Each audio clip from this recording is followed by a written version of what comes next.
Здравейте, аз съм Никола от Laptop.bg и имам удоволствието да ви представя лаптоп на марката Alienware, производител, който е известен със своите геймърски машини, които могат да задоволят изискванията и на най-изискателния геймър. Днес пред мен стои Alienware M17X, 17-инчовия лаптоп в продуктовата гама на фирмата. Още с първия си поглед можем да разберем, че това е Alienware. На капака на лаптопа е разположен символът на фирмата извънземна глава. Корпусът е направен от анодизиран алуминий, което го прави здрав и издържлив. А интересно е отлумване на дизайнерите, че светещите колонки отпред представляват и вентилационни изходи. Тъчпадът е удобен, текстурата го прави лесно разграничим от останалата част на корпуса на лаптопа. Клавиатурата е с подсветка. Над нея можем да видим бутона за включване на лаптопа, който също представлява извънземна глава, а до него са мултимедийните бутони, чрез които можем да стигнем до командния център на Alienware. От тук можем да сменим цветовете на светлините, а клавиатурата се разделя на 4 отделни зони, като всяка зона може да бъде осветена в различен цвят.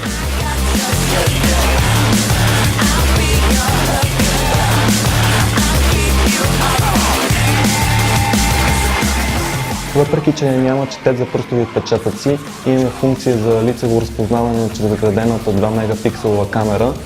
Друга функция, която можем да пуснем от мултимедийните бутони, е така наречения Stealth мод, който изключва външната видеокарта и машината работи само с вграденото видео, което ще ни осигури по-ниска консумация на енергия. Дисплеят е 17-инчов с стъклено покритие и светодиодна подсветка. Резолюцията може да бъде 1440 на 900 или 1920 на 1200.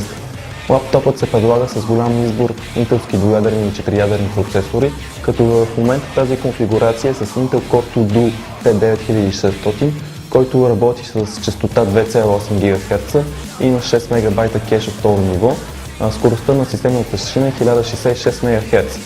Видеокартата е NVIDIA GeForce GTX 260M, която е с 1 ГБ собствена памет и има интегрирано Pure Video HD процесорче, което помага при декодирането на видео с висока резолюция. Също така видеокартата поддържа NVIDIA Physics технологията, която се използва в игрите, както и NVIDIA CUDA, която помага при обработката на видео. Тази серия на Alienware се предлага и с двойка видеокарти 260M или 280M, които са в SLI режим, или с двойка ATI4860, които са в ATI Crossfire X режим.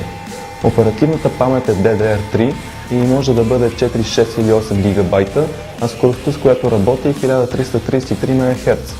Хард дискът се върти с 7200 оборота в минута, обемът може да бъде от 160 до 500 ГБ.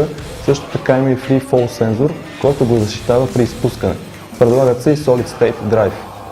Лаптопът е оборудван с голям брой портове и има 4 USB порта, един комбиниран eSATA USB, FireWire, който може да ползвате да си свалите видеото, което сте заснели със своята видеокамера и благодарение на добрите характеристики на лаптопа да го обработите без проблеми, ако се наложи.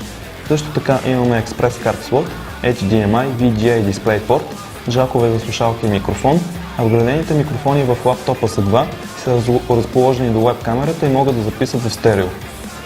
С 9-клетъчната батерия лаптопът тежи малко над 5 кг, гаранцията е 36 месеца.